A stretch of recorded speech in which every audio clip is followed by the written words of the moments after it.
شو دبرين؟ يعطيك العافية. ولا حبيبي لك انت واحد قليل ذوق، حدا بدق على الناس الساعة 2 الظهر بعدنا نايمين. لا تواخذني والله بعرف يعني ازعجتك ونزعنا لك نومتك، بس المشكلة انه الموضوع كثير مهم وبيخص امن البلد واقتصادها يعني. هلا فيك تقول لي شو هو الموضوع على السريع؟ بدي نام واظهر انا والشباب للصبح. ان شاء الله بالهنا يا رب.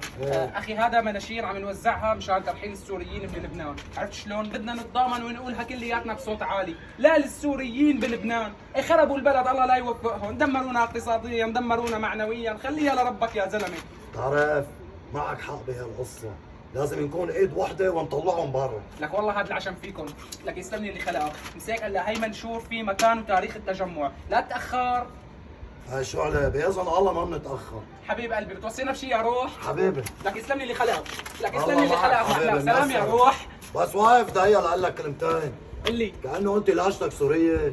ما انا سوري لك اخي، شبه اخواتنا اللبنانيه يعني اتخذوا قرار ترحيل السوريين والمناشير، بس ما حدا رضي يطلع يوزع المناشير، فقلنا نحن بنطلع بنساعدكم، ما نحن شعب واحد يعني. بدي اسألك واحد تاني، تفضل. هلا اللبنانية ليش ما طلعوا وزعوهم هن؟ والله هلا في نص شرواك بالخير قال يعني تعبانين من السهر والطلعات والفوتات، فما عم يفيقوا لاخر الليل، والنص الثاني قال ما بيطلعوا بالشمس يعني مشان ما تحترق بشرتهم، بس عادي لك اخي نحن شعب واحد يعني في فرق بيناتنا، ولو ايمت كان في فرق بيناتنا. ما في فرق بنوب لا لأن لا تاكل هم، لا تاكل هم، لا تكفي والله العظيم ما بتكفي، انا واخواتك السوريين معلم، ما الله ما خلينا لك ولا لبناني الا وعطيناه المناشير، بس امانه الله جورت عليك النبي، ما بتتاخر على التجمع، ما حلوه نحن نجتمع وانتم تضلوا نايمين. لازم الله خير. بتوصينا بشي؟ بتعرف بدي اقول لك شغله؟ تفضل.